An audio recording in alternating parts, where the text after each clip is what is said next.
රාජකීය විද්‍යාලීය මාධ්‍ය ඒකකයේ විසින් තුන්වන වරටත් සංවිධානය කරනු ලබන TV රොයල් රූපවාහිනී නාලිකාවත් සමගිනුයි ඔබ මේ එක්ව සිටින්නේ. ඉතින් මේ සන්ධ්‍යාවේදී මේ ඉතාමත් ඔබට විශේෂ ගණනය වූ සන්ධ්‍යාවක්. මොකද තාරුණ්‍ය වශයෙන් එහෙම නැත්නම් වැඩිහිටියෙක් වශයෙන් ඔබ නැරඹිය යුතුම වැඩසටහනක් සමගිනුයි ඔබ මේ අවස්ථාවේදී එක්ව සිටින්නේ. ඉතින් මේ අවස්ථාව සඳහා මාත් සමග ඉතාමත් සුවිශේෂ පුද්ගලයෙක් එකතු වී සිටිනවා. ඉතින් අපි දැන් සූදානම් වන්නේ එතුමාව හඳුනා ගැනීමටයි. ඉතින් අද මේ වැඩසටහන සඳහා සහභාගී වෙනවා මතින්තොර දේශයක් වැඩසටහනේ නිර්මාතෘ ඒ වගේම මේ වැඩසටහනේ සභාපති රසික බණ්ඩාර වෛද්‍යතුමන්. ආයුබෝවන් වෛද්‍යතුමනි. ඉතින් මේ වැඩසටහන ආරම්භ කිරීමට මත්තෙන් මේ වැඩසටහනේ අපේ මූලික පරමාර්ථය වෙන්නේ මත්ද්‍රව්‍ය නිවාරණය. ශ්‍රී ලංකාව තුළ දැනට මේ ස්ථාපිත වෙලා තියෙන මත්ද්‍රව්‍ය නිවාරණය වෙන්නේ කොහොමද? ඒ නිර්වාණය සිදු කරන්නේ කොහොමද කියන එකයි. ඉතින් මේ මාතෘකාවට අතහිත ලබා දෙමින් මුලින්ම මම වෛද්‍යතුමාගෙන් ප්‍රශ්නයක් අසනවා. ඇත්තටම වෛද්‍යතුමනි මේ මත්ද්‍රව්‍ය කියන්නේ මොකක්ද? ඔව් බොහොම හොඳ ප්‍රශ්නයක්. අපිට අමුතුවෙන්ම ඇත්තටම මත්ද්‍රව්‍ය කියන එක ලංකා සමාජයේ දැන් හඳුන්වා දීමට අවශ්‍යම නැති අවස්ථාවක. නමුත් මම මෙහෙම පැහැදිලි කිරීමක් කරන්නම් මුලින්ම මත්වීම අරමුණු කොටගෙන ශාරීරික මානසික හා චිත්ත වේග ඉතා වැදගත්ම වචන දෙකක් පොතේ තියෙනවා. මත්වීම අරමුණු කොටගෙන ශාරීරික මානසික හා චිත්ත වේගවල යම්කිසි වෙනසක් ඇති වේද ඒ වෙනසක් ඇති වෙන ද්‍රව්‍යයක් අපි ගන්නවද ඒක අපිට කෙටියෙන් කියන්න පුළුවන් මත්ද්‍රව්‍යයක් කියලා. මෙතනින් එහාට තියෙන විස්තර කරන්න පුළුවන්. අපි මේ වැඩසටහනත් එක්ක විස්තර කරමු. එතකොට වෛද්‍යතුමනි තවත් දෙයක් මේ මත්ද්‍රව්‍යත් එක්කම මේ චිත්ත වේග දැන් ඔබතුමා පවසවුවා මේ චිත්ත වේගවල ශාරීරිකව මානසිකව චිත්ත වේග අතර වෙන සිදුවීමක් තමයි මේ මත්ද්‍රව්‍ය වලින් සිදු වෙන්නේ. එතකොට මිනිසෙක් වේවා මේ සම්කිසි පුද්ගලයෙක් මත්ද්‍රව්‍ය තමන්ගේ ශරීරයට ලබා ගන්නේ ඇයි? ඇයි මත්ද්‍රව්‍ය ලබා ගැනීමට යම්කිසි මිනිසෙක් පෙළඹෙන්නේ? ඔව්. මේ ප්‍රශ්නේ කතා කරොත් ඇත්තටම මේකට අද කීයක ප්‍රශ්නයක් නෙමෙයි මේක. ඉතිහාසයේ ඉඳලාම මිනිස්සු යම් ආකාරයකින් තමන්ගේ ප්‍රශ්නකාරී අවස්ථාවල ගැටලුකාරී අවස්ථාවල අපි සරලව ගත්තොත් අද ලංකාවේ පුජ්‍යලෙක් සතුටටත් බොනවා. දුකටත් බොනවා. දුව විභාගයෙන් පාස් වුණාමත් බොනවා. දුව ෆේල් වුණාම ඒකේ දුකටත් බොනවා. එතකොට මොනවා හරි ජයග්‍රහණයක් ලැබුවාමත් දෙනවා. මැතිවරණයකින් දිනුවත් බොනවා. එතකොට මේක හේතු වනේ සීතලටත් බොනවා, වැස්සටත් බොනවා, අවුවටත් බොනවා, නිින්ද අඩු වෙනම් බොනවා. එතකොට ඒක හේතුවක් කියලා කියන්න බෑ. මත්ද්‍රව්‍ය Taman එක එක්කිනා Tamanට ආවේනික නිර්මාණයක් හදා ගන්නවා. ඒ නිර්මාණය මත මේ දේ සිද්ධ වෙන්නේ. එතකොට මෙන්න මේ නිශ්චිත හේතුව හින්දා කියලා අපිට මොකක්වත් දාන්න බෑ. හැබැයි මත්ද්‍රව්‍යයට පෙළඹවීමට බලපාන හේතු සාධක ගොඩක් තියෙනවා. නිශ්චිතවම අපිට අර විදිහට කියන්න අමාරුයි. එතකොට වෛද්‍යතුමනි දැන් අපි එකවරක් මේ මත්ද්‍රව්‍ය ගත්ත කෙනෙක් අර කිව්වා වගේ මේකට පෙළඹ වෙනවා. මේ පෙළඹවීමට මේ මත්ද්‍රව්‍ය වලින් යම්කිසි උත්තේජනයක් ලැබෙනවද? ඔව් අනිවාර්යයෙන්. ඒකින්ද තමයි අපි සාමාන්‍යයෙන් ගත්තොත් මම චුට්ටක් මෙහෙම විස්තර කරන්නම්කො. සදල වශයෙන් අපි ප්‍රධාන වශයෙන් දැනට ලංකාවේ හෙරෝයින් කියලා කියන්නේ පොපි ගසියේ කොටස් උපයෝගී කරගෙන නිර්මිත නිෂ්පාදිත මත්ද්‍රව්‍ය. එතකොට ඒවා අපි ඩයිඇසිටයිල් මෝෆින් කියන කිමිකල් එක තමයි මේකේ ප්‍රධාන. එතකොට ගංජා ගත්තොත් ටෙට්‍රාහයිඩ්‍රෝ කැනිමනෝල් කියන්නේ ගංජා ගසියේ කොටස් උපයෝගී කරගෙන මොනවා හරි හදන මත්ද්‍රව්‍යයක් මදන මෝදක හෝ වේවා ගංජා හෝ වේවා මොනවා හරි. මේ දේවල් දැන් THC කියන්නේ ටෙට්‍රාහයිඩ්‍රෝ කැනිමනෝල් කියන එකත් ඩයිඇසිටයිල් මෝෆින් කියන එකත් ඇල්කොහොල් ගත්තොත් ඒකේ තියෙන කියන්නේ අපි අරක්කු කියලා ගන්නේ මේකේ තියෙන ඇල්කොහොල් මේවා මත් කාරක. මේ කාරක එතකොට දැන් අපිට නැවත ඒක ඉල්ලනවා. මනස නැවත ඉල්ලනවා. එතකොට මේ ලෝකේ බිහි වෙලා තියෙන සෑම මත්ද්‍රව්‍යයක්ම මත් කාරකයක් එක්ක දැන් කොකේන් ගත්තත් ඒ විදිය, LSD ගත්තත් ඒ විදිය, ඇම්ෆෙටමයින් ගත්තත් ඒ විදිය. මේවා ඔක්කොගේම නැවත මේක ලබා ගැනීමේ ආශාව අවශ්‍යතාවය තියෙනවා. අපි ගන්න සමහර කෑම වලත් එහෙම තියෙනවා. ඒක මත්ද්‍රව්‍යයක් නෙමෙයි. අපි ටිකක් ආස කරන කෑම තියෙන. ඒ වගේ මේක දසදහස් ගුණයකින් ප්‍රබලයි. මේ මත් කාරකයක් තියෙනකොට. ඒකට ගංජා ගත්තොත් අර ගංජා වල තියෙන THC කියන ටෙට්‍රාහයිඩ්‍රෝ කැනිමනෝල්, හෙරෝයින් ගත්තොත් මේකේ තියෙන ඩයිඇසිටයිල් මෝෆින් කියන කිමිකල් මේවා මත් කාරක. එතකොට සෑහීමකටපත් වෙන්නේ ඒක හොයන්නේ තව වැඩිපුර මනස හෙවීමට පොළඹනවා. මේක තමයි මේ කිමිකල් එකෙන් වෙන්නේ. සිගරට් එකකත් එමය නිකොටින් කියලා කියන්නේ නැවත ඇඟේ ඇතුළට ඉල්ලන දෙයක්. අනිවාර්යෙන් වෛද්‍යතුමනි. ඒත් එක්ක දැන් ඔබතුමා මේ අවස්ථාවේ සඳහන් කරා මද්ද්‍රව්‍ය වර්ග කීපයක් ගැනම. ලෝකයේ මේ වෙද්දී විශාල ප්‍රමාණයක් එක නම් වලින් මේ මද්ද්‍රව්‍ය සැරිසරනවා. ඒ වගේම මේ මද්ද්‍රව්‍ය ශ්‍රී ලංකාව තුළ මේ හැම තැනකම අපිට දක්නට, يعني අසන්නට දක්නට අනිවාර්යෙන් දක්නට අසන්නට ලැබෙනවා. මේ කාරණාවත් එක්කලා වෛද්‍යතුමනි ඇත්තටම මේ මද්ද්‍රව්‍ය අතරින් ප්‍රධාන ශ්‍රී ලංකාව තුළ ප්‍රධානව ව්‍යාප්ත වෙලා තියෙන මොන වගේ මද්ද්‍රව්‍යද? නම් වශයෙන් වර්ග කළා. හොඳයි. ශ්‍රී ලංකාවුත් අපි දැන් මෙතනදී ගත්තොත් එහෙනම් මද්ද්‍රව්‍ය හැටියට අරක්කු කසිප්පු මේ ඔක්කොම මද්ද්‍රව්‍ය.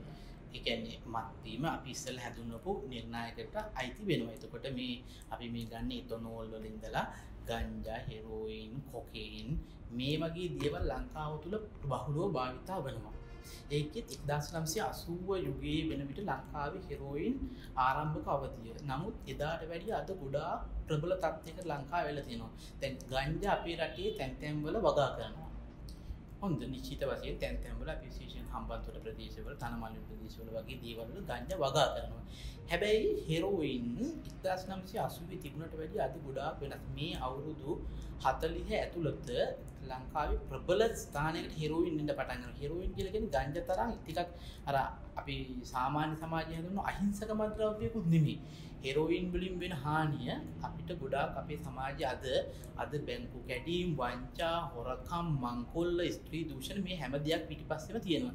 එතකොට ලංකාව ශ්‍රී ලංකාවේ රටක් හැටියට ගත්තොත් අපිට අද ප්‍රබල මද්ද්‍රව්‍ය විශේෂයෙන් පාසල් ළමයින්ගේ ඉඳලා වැඩිහිටියන් දක්වා හෙරෝයින් ලොකු ප්‍රබල තර්ජනයක් වෙලා තියෙනවා. ඊට අමතරව මෑතකදී 2017 මට මතකයි 2017 මුළු ලංකාවම ඇස්සෙරියා කොකේන් ලොකුම කොකේන් තොගයක් වුණා. ඉතින් මෙතකයි කියලා කියන්න අමාරුයි. කෙසේ වෙතත් ලංකාව තුළ මද්ද්‍රව්‍ය ප්‍රබල හානිකර තත්ත්වයකට ප්‍රබල ලංකා ජන ජීවිතයේ ප්‍රබල වෙනසකට ඇති කරන අවස්ථාවක්. ඒකට වෛද්‍යතුමනි දැන් මේ මද්ද්‍රව්‍ය ලබා ගැනීමත් එක්කලා මිනිසුන් අතර මතවාදයක් තියෙනවා. මේ කියන පුද්ගලයන් අතර යම්කිසි මතවාදයක් ගොඩනැගෙනවා. මේකෙන් මිනිසුන්ට ආත්ම තෘප්තිය ලැබෙනවා. මේ තමන්ගේ පීඩාකාරී මනසට සැහැල්ලුවක් දැනෙනවා. මේ වගේ කාරණා මිනිස්සු අතර එනවා. ඇත්තටම මේක සත්‍යයක්ද මේ? ඔව්. මෙහෙමයි. ඒක අපි හැම දෙයකම එක එක මිනිස්සු විශ්වාස කරන ආකල්ප තියෙනවා.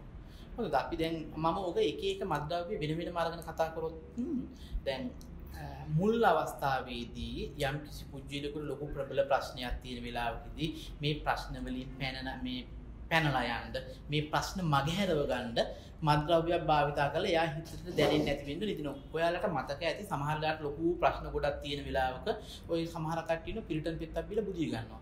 ප්‍රශ්නේ එතනම තියෙනවා. ප්‍රශ්නේ හෙට උදේ නැගිටිනකොට ආපහු වැටෙනවා. හැබැයි අර සාවකාලික සැහැල්ලුවක්, සැනසිලිදායක බවක් උදා කරගන්න. හැබැයි මේක ඔබතුමා කියපු ආකාරයක මේක යථාර්ථය නෙවෙයි. මොහොතකට ඒකෙන් ලැබෙනවා. හැබැයි මේක දිගු කාලීන ප්‍රශ්නයක්. ගංජා ගත්තත් එහෙමයි, හෙරෝයින් වලත් එහෙමයි. මත්කාරකයක් ඇටියට ඇබ්බැහි වෙන්න මත්ෙන් එයා ප්‍රශ්න විසඳගෙන සමන්ගේ සමාජ ජීවිතේ යහපත් අයුරින් ගෙනගේ පුජ්‍යලියෙක් විකල්ප හොයන්න ගන්නවා. අපි හැමෝටම යම් ප්‍රශ්න තියෙනවා. අපි ජීවත් වෙන්නේ ප්‍රශ්න වලට විසඳුම් දෙන්නනේ. ඒක මගහරන්න මද්ද්‍රව්‍යයක් භාවිතා කරොත් අනිවාර්යෙන් ඒකේ ආනිසංස බස්සර තියෙනවා. මොකද මද්ද්‍රව්‍යයෙන් ආයෙ ගැලවෙන්න බෑ. හරි දේ මුලින්ම අපි මද්ද්‍රව්‍ය අපි හොයාගෙන එනවා. අනිවාර්යයෙන්ම මුලින් මද්ද්‍රව්‍ය අපි හොයාගෙන යනවා. දෙවෙනුව අපි මද්ද්‍රව්‍ය හොයාගෙන යනවා. ඊට පස්සේ අපිට නැවතුම ඒක තමයි අපි ඇබ්බැහිවීම කියලා කියන්නේ. අනිවාර්යෙන් වෛද්‍යතුමනි මේ කිව්ව කාරණා ටිකත් එක්කලා ඔබතුමා ඉස්සෙල්ලා සඳහන් කරා මේ බැංකු කොල්ල කෑම මේ වගේ දේවල් වලට මිනිස්සු පෙළඹෙනවා කියලා. ඇත්තටම මේ මද්ද්‍රව්‍ය වලින් මනසට එතරම් ව්‍යාකූල තත්ත්වයකට මනස ඇති කරනවා මේ මද්ද්‍රව්‍ය. ඔව් එකක් මානසික විකෘතිතාවයක් ඇති කරනවා. ඒ මානසික විකෘතිතාවයටත් වඩා අවශ්‍යතාවය ප්‍රබල කරනවා. මම උදාහරණයක් ඇටිය කිව්වොත් අද කන් හැන්දින් එකක හෙරෝයින් ප්‍රමාණයක්, කන් හැන්දෙන් එකක හෙරෝයින් ප්‍රමාණයක්. එහෙම නැත්නම් අයිස් අපි ක්‍රිස්ටල් මෙත් කියලා කියන අයිස් ප්‍රමාණය. අයිස් සාමාන්‍ය රුපියල් 5000ක් 6000ක් විතර වගේ වෙනවා. බොහොම චූටි ප්‍රමාණයක්. හෙරෝයින් රුපියල් 1500ක් විතර වගේ වෙනවා. ඉතින් මේ වගේ කාලයක ලංකාවේ සාමාන්‍ය දෛනික ආදායමවත් ඒ වගේ අවස්ථාවක පුජ්‍යලියු නැහැ. එතකොට මේ පුජ්‍යලයාගේ අවශ්‍යතාවය අපේ තියෙන වචනයක් අවශ්‍යතා නීති නොතකයි කියලා. එතකොට මේ ඇඟ ඉල්ලනවා. හෙරෝයින් පාවිච්චි කරන කෙනෙකුට ඇඟ ඇතුලෙන් ඉල්ලනවා. දැන් ගන්න ඕන කියලා හැඟීමක් එනවා. එතකොට හන්දිරි දෙන ඇඟපත වේදනා කඳුළු වෙනවා ලූස් මෝෂන් වගේලා. එතකොට හදපු අම්මවත් කවුද කියලා නොපෙනෙන අවස්ථාවකට පුජ්‍යල භාජනය වෙනවා. ඒක නිසා තමයි අර අම්මගේ චේන් එක කඩාගෙන නංගිගේ චේන් එක කඩාගෙන ලොකු නංගිගේ අර ATM කාඩ් එක අරගෙන ගිහලා හොරෙන් සල්ලි ගන්න බලන්න ඔය බැංකුවල හොරෙන් සල්ලි ගත සිද්ධි ගන්න ගෙදර කෙනෙක් ඉන්නේ කාඩ් එක අරන් ගිහලා තියෙන ගෙදර කෙනෙක්. මේ වගේ සිද්ධි එන්නේ අර තමන්ගේ ඇඟ ඉල්ලන අවශ්‍යතාවය නීතිය දන්නවා මේක වැරදි කියලා දන්නවා අහු වුණොත් මෙහෙම වෙයි කියලා දන්නවා. නමුත් එයාගේ ඒ අවස්ථාව පිරිමහ ගන්න මනස තුලින් ඇති කරන ප්‍රබල තල්ලුව අර ඔක්කොම පැත්තක තියලා ගිහිල්ලා අර මොකක් හරි හොර වැඩක් හරි බැංකුවක් හරි කඩනවා. සමහර වෙලාවට අර වතුර මීටරේ මම මේ ප්‍රදේශය හොඳට දන්නවා. මේ අපි මේ කෑම කන කඩයක් තිබුණා. මම පුංචි උදාහරණයක් කියන්න. අපි උදේ කෑම කන්න යනකොට කඩේ වහලා. ඉතින් කඩේ වහලනකොට මම කඩේ අයිතිකාරයත් එක්ක කතා කරලා අයිතිකාරයා කියනවා මේ වතුර නැහැ කියලා. මම කිව්වා වතුර තියෙනවනේ වතුර අපේ තියෙනවනේ කියලා. ඊට පස්සේ බලනකොට මීටරේ වතුර මීටරේ කපාගෙන ගිහිල්ලා. මේ කවුරුත් මේ වතුර මීටරයක් නැති කෙනෙක් කපාගෙන ගියානේ මේක ඇතුලේ තියෙනවා මේක මේ සමාජයට කොයි විදිය මේක ප්‍රශ්නයක් පිළිබඳව මේක ඇතුලේ තියෙන පොඩි පිත්තල කෑල්ලක් මේක රුපියල් 200කට 300කට විකුණ ගන්න පුළුවන්. ඉතින් එයාගේ අවශ්‍යතාවයනේ ඒ පුජ්‍යලයා බලන්නේ කුඩු පාවිච්චි කරන පුජ්‍යලයා ගංජා පාවිච්චි කරන පුජ්‍යලයා බලන්නේ තමන්ගේ අවශ්‍යතාවය. එතකොට එයා මේක කපාගෙන ගියා. එයාගේ වැඩේ කොහෙට හරි දීලා රුපියල් 200ක් ගත්තා. අර අයිතිකාරයාට සිද්ධ වෙන රුපියල් 20000 30000 දීලා පහුදා උදේට මීටරයක් දාගන්න. ජල සම්පාදනය කියලා මීටරයක් හයි කරනකොට ඒකේ සියලුම ගාස්තු ගෙවලා තමයි හදන්න වෙන්නේ. ඉතින් ඒ වගේ තත්ත්වයක් තියෙනවා. එතකොට ඒ පුජ්‍යලයට වැඩක් නැහැ. මේක මෙහෙම වෙයිද මේක හානියක් මේකේ මෙහෙමයි ඒක වැඩක් නැහැ. තමන්ගේ අවශ්‍යතාවය වෙනුවෙන් මේ වගේ දේවල් කරන්න පිළිතුරු දෙන්න. මේ රටේ ගොඩක් මම නැවතත් කියනවා හොරු මංගොල්ලකාරයෝ වංචාකාරයෝ දූෂකයෝ මේ වගේ දේ කට්ටිය බිහි වෙන්න අපේ රටේ ගොඩක් ප්‍රබල සාධකයක් වෙලා තියෙන්නේ මත්ද්‍රව්‍ය භාවිතය. වෛද්‍යතුමනි ඔබතුමාගෙන් ඍජුවම අහන ප්‍රශ්නයක් මේක මේ ඇත්තටම මේ මත්ද්‍රව්‍ය වලින් අපිට කිසිම දෙයක් ශාරීරිකව මානසිකව කිසිම දෙයක් අපිට ලැබෙන්නේ නැද්ද? ලැබෙන්නේ නැහැ කියලා කියන්නත් බෑ. ඒකට එක හේතුවක් තමයි වැලිකඩ බන්ධනාගාර ටිකේ මේ වැලිකඩ බන්ධනාගාරයේ ඇඳන් ටික ඔක්කොම සම්පූර්ණ කරලා තියෙන්නේ මත්ද්‍රව්‍ය. අපි තව එකක් ගත්තොත් එහෙම මහරගම පිළිකාරවල ඇඳන් වල වැඩි හරියක් සම්පූර්ණ කරලා තියෙන්නේ මත්ද්‍රව්‍ය භාවිතා කරන කට්ටිය. උසාවියේ නඩු ගොඩාක් පැටලා තියෙන්නේ මත්ද්‍රව්‍ය භාවිතා කරන. ඒ වගේ දෙයක් ඇර වාසි සහගත දෙයක්. ඒ කියන්නේ මේ සමාජයේ ජනතාවට මිනිසුන්ට වාසි සහගත වෙන දෙයක් නෑ. අර වගේ දේවල් ටිකක් නම් තියෙනවා. ඉතින් අපිට එළියෙන් පේන සුන්දරත්වය නෙමෙයි තියෙන්නේ. ගොඩාක් මත්ද්‍රව්‍ය ගන්න කෙනෙකුත් අද කැමැත්තෙන් ඔය අද චුට්ටක් ගත්තට ඔය යාළුවොත් එක්ක ගිහලා චුට්ටක් ගත්තට පස්සේ ඒක විඳවනවා. දැඩි ලෙස මේ පුජ්‍යලත් මේක විඳවීමකට භාජනය කරනවා. අනිවාර්යෙන්ම ඉතින් දැන් එතකොට මේ මත්ද්‍රව්‍ය කියන දේ පිට රටෙන් ලංකාවට එනවා වෙන්න පුළුවන්. සමහර මත්ද්‍රව්‍ය ශ්‍රී ලංකාව තුල නිෂ්පාදනය වෙන්න පුළුවන්. ඇත්තටම මොකද්ද මේකේ මේ සත්‍ය කතාව වෙන්නේ? ඔව් මම ඉස්සෙල්ලා කිව්ව විදිහට මත්ද්‍රව්‍ය මම ආපහු කියනවා හෙරෝයින් වගේ දෙයක් ලංකාවේ නිෂ්පාදනය කරන්නේ නැහැ. ඒවා ගොඩක් දුරට වෙනත් රටවල් වලින් යම් සූක්ෂම ක්‍රමෝපායන් උපයෝගී කරගනිමින් එනවා. ගංජා නම් ලංකාවේ තියෙනවා. නමුත් ඊට අමතරව ඉන්දියාවෙන් එන අවස්ථා තියෙනවා. ඒ කේරළ ප්‍රදේශයෙන් ගංජා කියනවා. අපි ඒවා කේරළ ගංජා කියලා හඳුනන KG කියලා සාමාන්‍ය සමාජයෙන් කොකේන් ලංකාවේ නිෂ්පාදනය කරන්නේ. ගොඩක් දුරට දකුණු ඇමරිකාවේ තියෙන කොකා කියලා ගහන මේ කොකා කියන ගසේ පත්‍ර වලින් තමයි රසායනාගාර පරීක්ෂණ තුළ තමයි මේ කොකේන් නිෂ්පාදනය කරන්නේ. එතකොට LSD තමයි LSD කියලා කියන්නේත් දිලීර එකක්. සාමාන්‍ය තෘණවල වර්ධනය වෙන දිලීරයකින් හදන දෙයක්.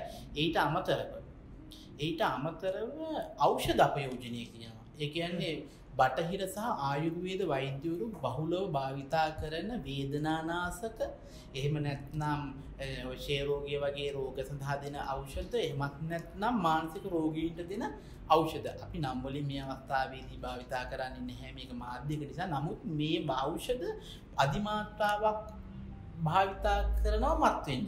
ඒ වගේ දේවල් නම් ගොඩක් දුරට විදේශ රටකින් එන්නේ. හැබැයි අපි අර පූර්ව රසායනික කියලා කියනවා. ඒ කියන්නේ අපේ ලංකාවේ ගොඩක් දුරට කවුරුත්ම හිතන්න එපා මේ පියෝ හෙරෝයින් පියෝ ගංජා කියලා. මේවා ගොඩක් දුරට මේ තැන් වල නිෂ්පාදනය කරන්නේ පරණ වෙච්ච බෙහෙත් වර්ග, පරණ රසායනික ද්‍රව්‍ය, මදුරුනාශක, දියර වර්ග මේ වගේ දේවල් උපයෝගී කරගෙන හදන්නේ. මේකෙන් මිනිසුන්ට පුදුමාකාර හානි ගොඩක් ඇති වෙනවා.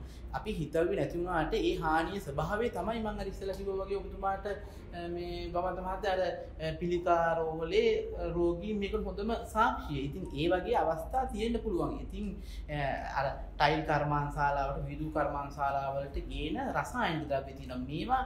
මේවා උපයෝගයෙන් මේ පූර්ව රසායනික ද්‍රව්‍ය හැටියට මේවා උපයෝගී කරගෙන ඔය මිනි අලු හරි මොනවා හරි වගේ දේවල් වලට දාලා හෙරෝයින් නිෂ්පාදනය කරන අවස්ථා තියෙනවා. ඒක ඉතින් මේක රහසිගත ගනුදෙනුවක් වැඩි පරීක්ෂා කරලා මේකේ රසායනික අගය කීයද, සංයුතිය කොච්චරද, එහෙම නැත්නම් නිෂ්පාදිත දිනය, එහෙම නැත්නම් මේකේ කල්පවෙන දිනය, ඒව මොකුත් බලන්නේ නැහැ නේ. 1500 කිමීට දෙනකොට පැකට් එකක් කිමීට අතර එනවා. මේ පුංචි ගනුදෙනුවක ඕක වෙන්න බැරි. ගෙදර ගෙනලා බලන්නේ නැහැ නේ. මොකද මේකේ තියෙන්න ඕන සංඝටක තියෙනවද බලන්නේ නැහැ නේ. ඒ නිසා ඉතින් යථා තත්ත්වය ඔකයි. ඉතින් රටට පිටිනුත් එනවා, රට ඇතුළෙත් නිෂ්පාදනය කරනවා.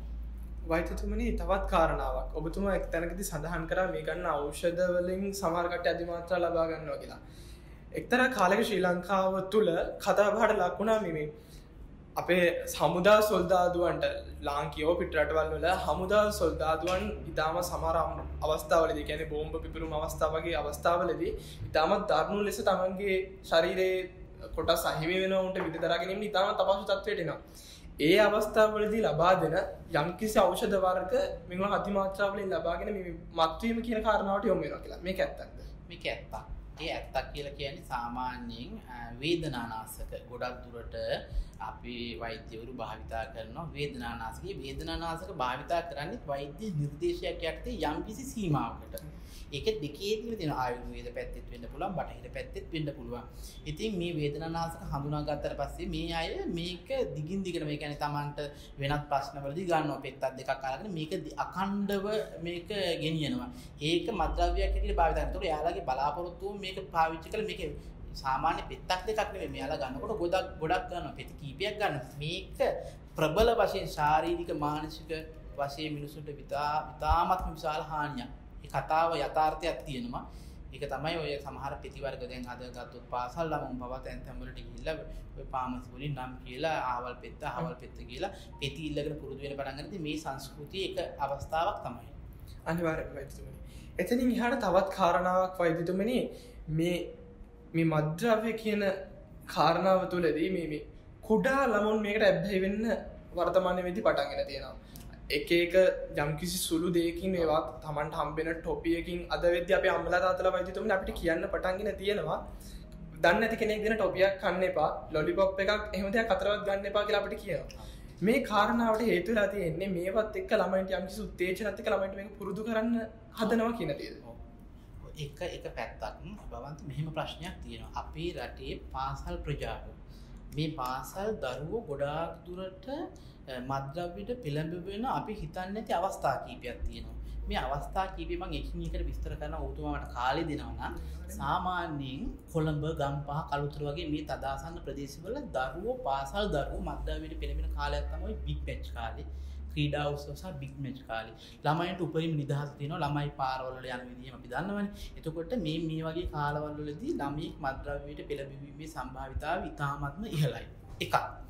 අනිත් එක තමයි විනෝද චාරිකා, අධ්‍යාපන චාරිකා වගේ දේවල් යනකොට කොහේ හරි එක ළමයෙක් චුට්ටක් කරා යනවා. ඒ ළමයා අරන් යන කෙනාට පොඩි අර අනිත් කට්ටිය අතර පොඩි පිළිගැනීමකුත් තියෙනවා. ඒ සමහර සමාජවල තියෙනවා මේ මාර පොරක් එහෙම කියලා අගය කිරීමකුත් කරනවා. එතකොට මේක අර කට්ටිය ටුට්ටුර තැන් වලට ගිහලා ඔය බාත්රූම් එකක් ඔය වගේ තැන් වල ගිහලා ගත්තාට පස්සේ මේක එයාලට අමුතු ආනන්දයක් වෙනවා. මේක පසුකාලීනව යනකොට මේ කට්ටිය ප්‍රබල මත්ද්‍රව්‍ය බැහි කාරකයෝ බවට පත් වෙනවා. ඒක. අනිත් එක තමයි දරුවෝ එකට එකතු වෙලා පාඩම් කරන්න දාගන්න. විභාග ලම් වෙනකොට අපි මේ කාගේ හරි වහලා තියෙන ගෙදරක් අරගෙන එහෙම නැත්නම් යාළුවෙකුගේ ගෙදරක් අරගෙන පාඩම් කරලා ඒ අම්මලාත් හරි සන්තෝෂයි අනේ අපේ පුතා ඉස්සර නෑනේ මෙහෙම දැන් එකතු වෙලා පාඩම් කරනවා කියලා ඔය මොනවා හරි බිස්කට් එකක් ඒකුත් හදලා දෙන්න ඉතින් ඒ මිනිස්සු බුදිය ගන්න ඒ මිනිස්සු පාඩම් කරන්නේ නෑනේ ඉතින් ළමයි ඕන් කවුරු හරි ගෝල් ලිස්ට් එකකින් පටන් ගන්න ගෝල් ලිස්ට් එක ගෙන ගන්න එහෙම කරේ නැත්නම් එයාලට ඒක ප්‍රශ්නයක් ඉතින් මේක ඉතිහාසෙ නෙමෙයි දැන් මේ ළමයි ගොඩාක් දුරට කරන ප්‍රශ්නයක් ඉතින් ඒ වගේ අවස්ථාවලදී ළමයි මත්ද්‍රව්‍යයට පොඩ පිළඹෙනවා අපි හිතනවා මේක අද මේ සිගරට් එකකින් පටන් ගත්තේ නමුත් සිගරට් එකකින් පටන් ගැනීම පුංචි නැවු මේ ලොකු නැව් පුංචි සිදුරු තුලින් ගිලෙනවා එතන මේ පොඩි සිදුරු මේවා හොඳ මේ පුංචි සිදුරු ඒ වගේ සිද්ධි එතකොට තව දියක් තමයි ඔය පාසල් ළමයිගේ සාමාන්‍ය ගෑනු ළමයෙක් පිරිමි ළමයෙක් අතර පොඩි ප්‍රේම සම්බන්ධතාවයක් ඔය වගේ දේවල් පවතිනවා ඉතින් මේ ප්‍රේම සම්බන්ධය පැවතුනාට පස්සේ ඔන්න මොනවා හරි සිද්ධියක් කියලා ඔකට දුර්වරුන්ට අහු වෙනවා නැත්නම් දෙමව්පියන්ට අහු වෙනවා ඊට පස්සේ මේක නතර කරන්න සිද්ධ වෙනවා ඊට පස්සේ මේ පිරිමි ළමයා මොකද කරන්නේ ඔන්න පොඩි මොනවා හරි මත්ද්‍රව්‍යයක් අරගෙන පණිවිඩය යවනවා ඊට පස්සේ අර ගෑනු ළමයාට දූත මෙහෙවරක් කරනවා තව කෙනෙක් යාළුවා දූතයා ගිහින් කියනවා අන්න අරයා මෙහෙම බොනවා මාරයි මෙහෙමයි එහෙම කරන්න එපා කිව්වට පස්සේ ඒ වගේ අනුකම්පාව දිනා ගන්නත් ගන්නවා අනුකම්පාව දිනා ගන්න සමහරක් කටියට පෞරුෂයක් නැහැ පර්සනැලිටි එක නැහැ මොනවා හරි ප්‍රශ්නයක් විසඳ ගන්න. එතකොට මේ ප්‍රශ්නයක් විසඳ ගන්න නැති වෙනකොට ළමයින්ට ඒ තියෙන පෞරුෂත්ව දුර්වලතාවයටත් විකල්පයක් හැටියට යම් මත්ද්‍රව්‍ය පාවිච්චි කරලා මේ කියන්නේ ඔයාලා අහලා ඇති ඔය සමහර ගම්වල මිනිස්සු ඉන්නවා මම ටිකක් දාලා හිටියනම් මම උදේට හොඳ පාඩමක් උගන්වනවා කියලා දාන්න නැතුව මේ මනුස්සයට ඒක කරන්න බෑ කියන එක. සරලව කිව්වොත් දාන්න නැතුව ඒ කියන්නේ බොන්නේ නැතුව මනුස්සයට ඒක කරන්න බෑ. ඒ නිසා පෞරුෂය අලුත් පෞරුෂයක් හදා ගැනීමට යෑම ඔය වගේ සිද්ධි. එතකොට මේ පුංචි සිද්ධියකින් දරුවෙක් පෙළඹුණාට පස්සේ එයා අනිවාර්යෙන් තව කෙනෙකුට පුරුදු කරනවා ඊළඟ දවසේ. තවත් කෙනෙකුට ඊළඟ දවසේ පුරුදු කරනයි. විශේෂයෙන් තව දෙයක් තමයි අර මේ බීච් පාටි මේ බීච් පාටි වලට ළමයි ගියාම ළමයි උපරිම නිදහසේ ළමයිගේ උපන්දින සාද ගන්න ඔය වගේ තැන්වල ඒ වගේ බීච් පාටි වගේ අවස්ථා ළමයින්ට ඇත්තටම අවශ්‍ය නැහැ. ඒතර වෛද්‍යතුමනි මේ කාරණාවෙන් මේ තරුණ පරපුරට මේ මත්ද්‍රව්‍ය ලබා දීම ලං වෙනවා මේ කාරණාව විතර මම ඉස්සෙල්ලා කිව්වා වගේ මොන වගේ ආකාරවලින්ද ඒ කියන්නේ වර්තමානයේ වෙද්දි මිනිස්සු මේ මත්ද්‍රව්‍ය කියන දේ සමාජගත කරන්න ඒගොල්ලෝ ඒ සමාජගත කිරීමේ කාර්ය උදෙසා බොහොම කැප වෙලා වැඩ කරන පිරිසක් ඉන්නවා කියනවා.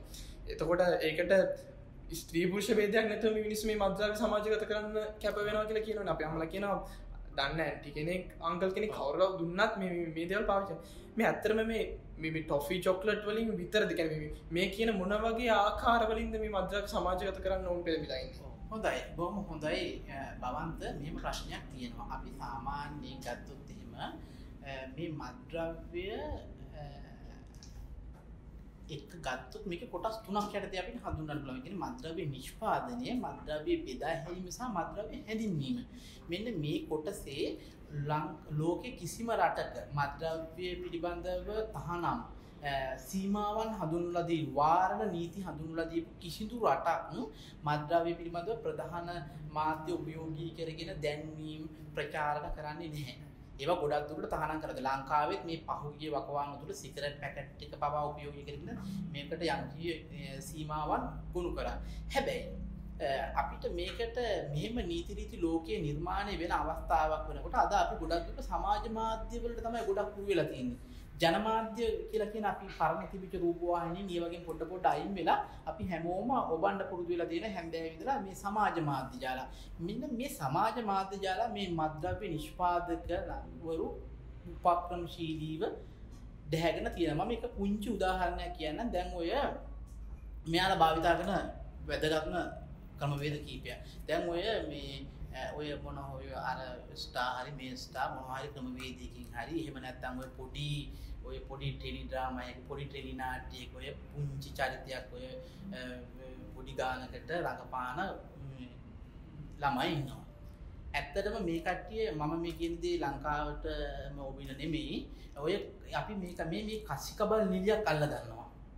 මේ කසිකබල් නිලියේ ඉන්නේ දැන් මේ අර මූණේ ගාන තින්ත කූඩුව ඒ කියන්නේ මොකද්ද මේ මේකප් සෙට් එකක්වත් ගන්න වත්කමක් නැති මට්ටමේ ඉන්න කසිකබල් නිලියක් අල්ල ගන්නවා. මම මේකේ මේ නිලියක් කියන එක මේ නිලියකට එයාගේ වෘත්තීමය ආචාර ධර්ම විනයක් හික්මීමක් මේවා තියෙනවා. මේ කසිකබල් නිලියට දැන් සල්ලි නැතුව ඉන්නකොට මෙයා අල්ලගෙන පොඩ්ඩක් ඔය එක් කරගෙන ගිහිල්ලා ආපහු ඔය පොඩි පේන්ට් ටිකක් මූණේ තින්ද ටිකක් ගාලා පාට ටිකක් ගාලා පොඩ්ඩක් අර මේ ඇඳ කොටට අන්දලා ඇඳ ගවුම පොඩ්ඩක් උස්සලා මේ කකුලේ ගහනවා ගංජා මලක් නැත්තම් ගංජා කොළයක්. දැන් මේක ගැහුවට පස්සේ මේක ගහලා මේ ලොකු දෙයක් කරලා නැහැ මෙතන. හරි පොඩි දෙයක් පච්චයක් විදිහට මේක ගහනවා. ඔයාලා දැකලා ඇති මේ ගංජා කොළයක් ගහන්නේ. මේ ගංජා කොළේ ගහපරලා මේක දාන සමාජ මාධ්‍යවල. බලන්න කොයි තරම් දෙනෙක් එතන නතර වෙනවද කියලා. හොඳට බලන්න ඒක කී දෙනෙක් බලලා තියෙනවද කියලා. සමාජයේ විමර්ශන පුජ්‍යල වෙන්න ඕනේ. බලන්න කොච්චර දෙනෙක් මේක බලලා තියෙනවද කියලා මෙහෙම තල්ලු කරගෙන යනකොට මෙතන නතර වෙනවා. ඒ මතර වෙච්ච තත්පර ගාන ඇතුළත මේ නිෂ්පාදකවරු මේ රටෙන් විශාල ප්‍රමාණය මේ ලෝකෙන් විශාල ප්‍රමාණයක් මේ තත්ත්වෙට මේ දේට අරගෙන හමාරයි. තව ඕනනම් චුට්ටක් උඩින් පොඩ්ඩක් ඕපන් කරලා යටින් පොඩ්ඩක් උස්සලා ওই විදිහට දැම්මම පස්සේ මේකේ දින අර්ථයක් තියෙනවා. මේකේ දින අර්ථය තමයි ගංජා භාවිතා කිරීම තුලින් මොකද වෙන්නේ? ලිංගික උත්තේජනය ඇති කරයි කියලා. ඉතින් ඔහොම ඇති කරයි කියලා ගැහුවට පස්සේ හරි අර තරුණ කට්ටියට හිතෙනවා මේකෙන් මොකක් හරි ඇති නැත්තම් මෙහෙම දාන්නේ. මොකද තරුණ සමහර ළමයි ඉන්නවා Facebook එක තමයි විශ්වාස කරන්නේ අම්මා අප්පටත් වැඩිය. තාත්තා මොනවා කිව්වත් අම්මා මොනවා කිව්වත් Facebook එකේ තිබිච්ච විදිය තමයි මේ කට්ටිය අනුකරණය කරන්නේ. මේ අනුකරණය කරන ළමයිට මේක හරි ලොකු දෙයක්. මේ වගේ පොඩි දේවල් වලින් තත්පර ගානක් ඇතුළත මේ ලෝකේ විශාල පිරිසක් දැහැ ගන්නවා. මේ දැහැ ගැනීම හැම මද්ද්‍රව්‍යයකටම මම කියන්නේ මම මේක උදාහරණයක් විතරයි කියන්නේ සෑම දෙයකටම ඔහොම හදා ගන්නවා යාළගේ ප්‍රමාණය. ඒ ප්‍රමාණය එක්කිනෙක් අද මේක බලලා පුරුදු වුණාට පස්සේ එයාගේ යාළුවෝ ටිකට එයාලා මේක පුරුදු කරනවා. ඔහොම මේක වර්ධනය වෙවි යනවා. ඉතින් අපිට මේක නවත්තන්න ගොඩක් අමාරුයි. නවත්තන්න අපේ පුජ්‍යලයා වශයෙන් තමා තුළ තත්ත්වයක් ඇති කර ගන්න ඕන. සමහර වෙලාවට බවන්ත මෙහෙම දෙයක් ඇති කරනවා. මේකේ ඔය අපි දකිනවා ඔය ගංජා ගත්තොත් මම මේ හැමතිස්සෙම ගංජා ගැන කතා කරන්නේ මේක සරලව මට කියන්න පුළුවන්. උකට දාන ගංජා ඖෂධයක්. ගංජා ඖෂධයක් බව ඇත්ත අපි හැමෝම පිළිගන්නවා ගංජා ඖෂධයක්. ඒකට ආයේ කිසිම ප්‍රශ්න නැහැ. ඒක ගංජා ඖෂධයක් කියලා අර ආයුර්වේද වෛද්‍යවරු ටිකක් කුපිත කරවලා ඒක එළියට දාලා ගංජා ඖෂධයක්. අපිට උදාහරණයක් හැටියට ගත්තොත් මේකේ ගංජා ඖෂධයක් නොවන කතාව නෙමෙයි කියන්නේ මේ ඖෂධයක් හැටියට ගන්න එකේ මාත්‍රාවක් තියෙනවා. ගංජා ආයුර්වේද ඖෂධ දෙපාර්තමේන්තුවේ ලෝකේ තියෙන කිසිම ඖෂධයක් නිෂ්පාදනය කිරීම යම් ප්‍රමාණයක් තියෙන ඩෝස් එකක් ඩෝසේජ් එකක් තියෙනවා. යම් ප්‍රමාණයක් තියෙන නිශ්චිත කාලයක් තියෙන. කියන්නේ ගංජා කඩපු ගමන් එකපාර දාන කියන්නේ සමහර වෙලාවට සමහර ඖෂධ හදන්න ගංජා ගන්න අවුරුදු ගාණක් පරණ කරලා. යම් ප්‍රමාණයක්. ඉතින් මෙහෙම මේ අමුවට දවසකට සුරුටු 5ක් 6ක් කොතල ඉවරලා ගහලා ඊට පස්සේ ඒක 25 දක්වා වැඩි කරන්න කියන්නේ මේ හැම දෙයකම හානිය වෙන්නේ ගන්න ප්‍රමාණය අනුව. ගංජා ඖෂධයක් කියන එක ආය කතා දෙකක් නේ ඒක ඇත්ත. අපි පැරසිටමෝල් ගන්නකො පැරසිටමෝල්ට ඖෂධයක් නේ. පැරසිටමෝල් වේදනා නාශක ඖෂධය. පැරසිටමෝල් දවසකට 25 ගාණක් ගැහුවොත් එහෙම ඖෂධයක් කියලා.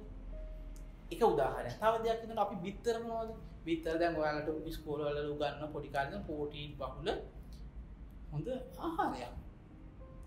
දවසකට බිත්තර 10 ගානේ මාස දෙකක් කෑවොත් බිත්තරේ ප්‍රෝටීන් සහිත ආහාරයක් කියන එක අයින් වෙන්නේ නැහැ. ඒ මනුස්සයා මැරිලා යනවා. කොලෙස්ටරෝල් ඇවිල්ලා, heart problem ඇවිල්ලා, හෘදයට ප්‍රශ්න ඇවිල්ලා. ඒකේ ඒකට මම මෙතනින් ආයෙත් ගම්මිය කරන්නේ හැම දෙයකම මාත්‍රාවක් තියෙනවා. ඒ මාත්‍රාවෙන් ඔබටයි මේ මද්ද්‍රව්‍ය පාවිච්චි කරන්නේ. ගංජා ඖෂධයක් කියා අරගෙන හරියන්නේ ඖෂධයක් බවද ඖෂධي දෙන ප්‍රමාණයක් තියෙනවා. ඒ ප්‍රමාණය නෙමෙයි ගන්නෙ. ඉතින් ඒ හින්දා හැම දෙයකම එළියට පෙන්නන ප්‍රතිරූපයෙන් ඔබට දෙයක් තියෙනවා. ඒ එළියට පෙන්නන්නේ ඒකේ නිෂ්පාදකවරු. අපිට එළියට පෙන්නන්නේ නිෂ්පාදකවරු මේක උඩින් ක්‍රීම් ගාලා මේක ලස්සනට මල් දාලා සැරසිලි දාලා පෙන්නන කිසිම දෙයක තුල ඒ යථාර්ථය නැහැ. මේ ඔයාලා බුද්ධිමත් හැමෝම දන්නවා. මේ මාධ්‍යයට මේ මොහොතේ සවන් දෙන හැමෝම මම හිතන්නේ බුද්ධිමත්. මේ හැමෝම දන්නවා අපිට කිසිම දෙයක මෙහෙම පෙන්නන දේවල් වල යථාර්ථය මේක නෙමෙයි කියලා. ඒක මම හිතන්නේ ගොඩක් වැදගත් දෙයක්. අනිවාර්යෙන්ම වයිද. දැන් මේ කියපු කතා ටිකත් එක්කලා දැන් අපි දැන් අහගත්තා මේ මිනිස්සු කොහොමද මේකට පෙළඹෙන්නේ? ඇයි මේ පෙළඹවීමට මේ සමාජ මාධ්‍ය වගේ දේවල් කොහොමද මිනිස්සුන්ව මේ උද්දීපනය කළා මේ දෙයට මිනිස්සුන්ව රැගෙන එන්නේ කියලා. ඇත්තටම වෛද්‍යතුමනි ඔබතුමා වෛද්‍යවරයෙක් වශයෙන් අවුරුදු ගාණක් මේ ශාස්ත්‍රයේ හිටපු මේ මද්‍රව්‍ය නිසා තමන්ගේ ජීවිතය විනාශ කරගත්ත මිනිස්සු බොහෝ ප්‍රමාණයක් එක්ක ඔබතුමා ජීවිතය ගෙන තමන්ගේ ජීවිතය බොහෝ කාල කෝන්තික ගත කලා ඔවුන්ට ප්‍රතිකාර කර ඔවුන්ගේ ජීවිතය යහමකට ගන්න ඔබතුමා කටයුතු කලා මේ කටයුතු කිරීමත් එක්කලා ඔබතුමාට ඇත්තරම තාමත් සුවිශේෂ අත්දැකීමක් තියෙන මේ පුද්ගලින් එක කතාබහ කරලා ඔවුන් සම ගනුදෙනු කරලා මේ ගනුදෙනුවලදී තේරුණේ මේ මද්‍රව්‍ය භාවිතයේ එකනේ අවසාන ප්‍රතිඵලය කොයි වගේ එකක්ද උන්ට ඉරණම අත් වෙලා තිබ්බේ ඔබතුමා ගාවට ඇවිල්ලා ප්‍රතිකාරයක් ලබා ගන්න මේ රෝගීන් ගොඩක් වෙලාවට සමහර කට්ටියගේ අවසාන හරියට මොවුන් ගිහිලා තියෙන මේ මද්‍රව්‍ය මේ වෙද්දී ඔවුන්ගේ ඉරණම කොයි වගේද ඔබතුමාගේ ප්‍රශ්නෙට බවත් කෙටියෙන් උත්තරය දුන්නොත් කියන්න තියෙන්නේ මද්‍රව්‍ය භාවිතා කරන වෙලාවේ හිටපු ඒ පුද්ගලයා ඉදිරියට බලාපොරොත්තු එකක්වත් ඉටු වෙලා නැහැ. ඔහු බලාපොරොත්තු වුණා නම් යම් ක්‍රියාකාරී තේජනයක් බලාපොරොත්තු වුණා නම් එහෙම නැත්නම් ඔහු බලාපොරොත්තු වන ප්‍රශ්න ටික निराකරණය කරන්න බලාපොරොත්තු වුණා නම් Tamanට තියෙන එහෙම නැත්නම් ඔහු බලාපොරොත්තු වුණා නම් ඔහුගේ තියෙන බැංකුණයිට ගෙවා ගන්න පුළුවන් මේ මද්‍රව්‍ය ගත්තොත් කියලා එහෙම නැත්නම් ආර්යගේ කැමැත්ත ලබා ගන්න පුළුවන් මේක ඔය සියලු දේවල් ගත්තොත් එකක්වත් සම්පූර්ණ වෙලා නැහැ. සම්පූර්ණ නොවුණු රෝගියෙක් තමයි අපිට හම්බෙලා තියෙන්නේ. ඉතින් මේ රෝගියා අන්තිම වෙලාවේ අපිට ඇවිල්ලා ආයාචනා කරනවා මේ අන්තිම පණ යැහෙන මොහොත. ඉතින් සමහර වෙලාවල ප්‍රතිකාර කරලා ගොඩ ගන්නත් පුළුවන් අවස්ථා තියෙනවා. සමහරක් වෙලාවට අපහසු වෙන්න පුළුවන්. නමුත් මේ හැම කෙනෙක්ගේම උත්සාහය උනන්දුව කැපකිරීම සහ අවශ්‍යතාවය කියලා තියෙනවා නම් ඇත්තටම මද්‍රව්‍ය ගන්න කෙනෙක් අයින් කරන එක එච්චර ප්‍රශ්නයක් නෙමෙයි. මොකද අපේ තියෙන අත්දැකීමෙන් ගත්තොත් මේ වෙනකොට මම පෞද්ගලිකව මම 45000කට වැඩි පේෂන්ට් එක කතා කරලා වැඩ කරලා තියෙනවා මේ අවුරුදු ගාන ඇතුළත ලංකාවේ පේෂන්ට්ස්. ඉතින් මේ අයගේ වමනාව තියෙනවා නම් ඒ කෙනෙකුට ගැළවීමේ අවශ්‍යතාවය තියෙනවා නම් ගැළවෙන්න පුළුවන්. ඒක කිසිම ප්‍රශ්නයක් නැහැ. මේ අය බලාපොරොත්තු වෙන්න පුළුවන් සමහර විදිහට මම ඉස්සෙල්ලා කිව්වා වගේ ලිංගික උත්තේජය අන්තිමේටම වෙලා දැන් අපි නිකන් හිතමුකෝ දැන් හෙරොයින් පාවිච්චි කරන කෙනෙක් කියලා මේ ළමයි සමහරලාට හිතන්නේ නැහැ මේකේ සමස්ත ශාරීරියේ සියලුම පද්ධති අපි ගත්තොත් ආහාර ජීර්ණ පද්ධතිය, ශ්වසන පද්ධතිය, ස්නායු පද්ධතිය සහ ප්‍රජනක පද්ධතිය විශාල වශයෙන් ප්‍රජනක පද්ධතිය නැත්නම් හෘදයේ මුලය පෙනහළු වකුගඩු මේ මූලික හිසේ සිට පාදාන්තය දක්වා සමස්ත ශරීරයට යහපතක් කවදාකවත් වෙලා නැහැ. අයහපතක් නැති හැම තැනකම ප්‍රශ්න ගත්තොත් දැන් නිකම්ම මේක පද්ධතියක් ගත්තොත් අපි ප්‍රජනක පද්ධතිය ගත්තොත් මද්‍රව්‍ය භාවිතා කරන හෙරොයින් හෝ ගංජා හෝ අයිස් මේ තුනම කෙටියෙන් කියන්නම් මොකද අපිට තියෙන කාල සීමාවත් එක කෙටි කරගෙන උෂ්ණ දි รา පත් වෙනවා. අපි හිතන්නේ එහෙම උෂ්ණ දි รา පත් වෙනවා. එහෙම නැත්නම් හම්බෙන්න ඉන්න දරුවා. ඒ කියන්නේ හම්බෙන්න ඉන්න දරුවා අඩු වයසෙන් හම්බෙන්න ඉඩ තියෙනවා. එහෙම නැත්නම් එයාගේ සංජානනීය හෘද රෝග, එයාගේ ඇට සැකිලි, වර්ධනයේ ප්‍රශ්න, එතකොට සුක්‍රාණු වල DNA අණුව වෙනස් වීම මත විකෘති, විරූපී, එහෙම නැත්නම් අංග විකල, එහෙම නැත්නම් මනෝ වික්ෂිප්ත ඒ වගේ දරුවෝ බිහිවීමේ ප්‍රවණතාවයක් තියෙනවා. ඉතින් මේ වගේ කාරණා ගොඩක් තියෙනවා. අපි හිතුවේ නැත්නම් ඒක ලිංගික අප්‍රාණිකත්වය. මද්‍රව්‍ය භාවිතා කරන කෙනෙක්ගේ පුංචි කාලේ මුලදී ගන්නේ උත්තේජකයක් විදියට පස්සේ අවසන් වෙන්නේ මේක මුළු සමස්ත ලිංගික පද්ධතියෙම ලිංගික අප්‍රාණිකත්වය. එතකොට ලිංගික ආශාව අඩුවීම ඒ වගේ හේතු සාධක ගොඩක්. හැබැයි මුලින් පෙන්නපු දේ තිබුණේ නැහැ. අපි හැම දෙයකම බලන්නකො අද අපිට තියෙන මුලින් ආපු ස්වරූපේ නෙවෙයි අවුරුද්ද දෙකක් යනකොට හැම දෙයකම තියෙන්නේ. ඒ ලෝකේ යම් ස්වභාවයක් තියෙනවා. දැන් ඔබතුමා ඔය ඇඳගෙන ඉන්න සර්ට් එක ගත්තොත් මුලින් ආපු ස්වරූපෙද තියෙන්නේ. ඕක තව ටික දවසක් යනකොට ඕක මේ මද්‍රව්‍යයත් එහෙම අද අපි හිතනවා මෙහෙම කියලා. අපිට චූටි කාලයක් යන මුළු අපේ ශරීරයම අරගෙන හමාරයි. ඉතින් ඒක නිසා අනිත් එක කැන්සර්. ශාරීරික අපි පිළිකා ශරීරයේ පුරාම සෑම ස්ථානයකම මේ මද්‍රව්‍ය පදනම් කරගෙන පිළිකා ඇති විශේෂයෙන් ඇල්කොහොල් අරක්කු භාවිතා කරන කට්ටියගේ එතකොට මේ අයිස් එහෙම නැත්නම් හෙරොයින් ගංජා මේ හැම කෙනෙකුම පිළිකා ඇතිවීමේ සම්භාවිතාවක් තියෙනවා. හෘද රෝග, ශ්වසන රෝග ඒ වගේ අවසාන වශයෙන් ගත්තොත් භාවිතා කරන ක්‍රමවේදී පදනම් කරගෙන අන්තිමට මරණය පවා සිද්ධ වෙන සමාජ රෝග විශේෂයෙන් සමාජ රෝග ඇති වෙන්න පුළුවන්. ඔය ඉන්නත් කර ගැනීම හරහා කටුව එකම කටු කෝපිය යාළුවෙකුම එකතු වෙලා ගහ ගන්න එකිනෙකට මොන හරි දෙයක් තිබුණොත් එහෙම ඒ ලෙඩ බෝවෙන එකක් කියලා කියන්න අමාරුයි. අවශ්‍ය නම් මට එකින් එකට මෙන්න මෙහෙම වෙන්න කියලා කියන්න පුළුවන්. නමුත් අපිට අපේ තියෙන කාල සීමාවත් එක්ක ගත්තොත් සමස්ත ශරීරයේ මානසික සහ ශාරීරික වශයෙන් රෝගී වීමක්. ඒක විතරක් නෙමෙයි. තවදුරටත් කිව්වොත් ශාරීරික රෝග වගේ මානසික රෝග විශේෂයෙන් ડિප්‍රෙෂන්, ස්කිසොෆ්‍රීනියා, එහෙම නැත්නම් සැකය, නින්දා අඩුකම, සැකයේ පදනම් කරන ඔතිලෝ සින්ඩ්‍රෝම් මේ වගේ දේවල්, ජීවිත භාව අක්‍රමිකතා මේ වගේ කියන්නේ බයිපෝලර් ඩිසෝඩර් කියලා මේ වගේ රෝග ඒත් විතරක් නෙමෙයි සමාජ විද්‍යාත්මකව ඇතිවෙන ප්‍රශ්නේ. මේ මත්ද්‍රව්‍ය පාවිච්චි කරන කෙනාගේ දරුවෝ විඳින දුක, විඳින දුක, ඒ දරුවෝ කොච්චර කොයි තැන් වලින් අසරණ වෙනවද? පාට පැන්සල් පෙට්ටියක් ගන්න සල්ලි නැතුව ළමයි කොච්චර ඉන්නවද කුඩු බොන අම්මලා තාත්තලාගේ තාත්තා හැන්දෑවට 1500 කුඩු බීලා එනවා. කෑම පැත්තක තියෙන උදේට පොතක් ගන්න නැති ළමයි ඕන තරම් ওই ගම්බද ඉස්කෝලේ වල ඉන්නවා. තාත්තා රැයට කසිප්පු ටිකක් ගහලා ඇවිල්ලා බුදියගෙන උදේට යනවා යන ළමයි නැගිටින්නත් කලින් ඒ අසරණ වෙච්ච ළමයි ඒ තුලින් ඒ ළමයින්ගෙන් ඇතිවෙන ඒ ළමයින්ට ඇතිවෙන මානසික ආතතිය, ඒ ළමයින්ට ඇතිවෙන මානසික පසුබැස්ම සමහර විට ඒ ළමයි කවදා හරි ඒ ළමයින්ගේ ළමයින්ටත් ওই තත්ත්වෙ උදා කරනවා. ජානමය වශයෙන් සම්බන්ධතාවයක් තියෙනවා. එතකොට මේක එක දවසකින් ඉවර වෙන එකක් නෙමෙයි. අද ඇතිවෙන තත්ත්වයේ ප්‍රතිඵල තව අවුරුදු 10ක් 15ක් ගිහිල්ලා මේ රටේ ළමයි භුක්ති විඳින්න තියෙනවා. X කියන පුජ්‍යලේ මද්ද්‍රව්‍ය පාවිච්චි කරලා නටන ස්වරූපේ, ඒ කියන්නේ එයාගේ රඟ දක්වන ස්වරූපයේ සමහරට එයාගේ දරුවෝ ඒක උපහාගෙන ඒක අරගෙන එයාගේ දරුවන්ටත් මේක අත්විඳින්නම තියෙන. ඒ නිසා මේක මේ අද තියෙන තත්ත්වයක් නෙමෙයි. අපි මේ අද රටේ අත්විඳින තත්ත්වෙ මීට අවුරුදු 10ක 15ක තත්ත්වයක්.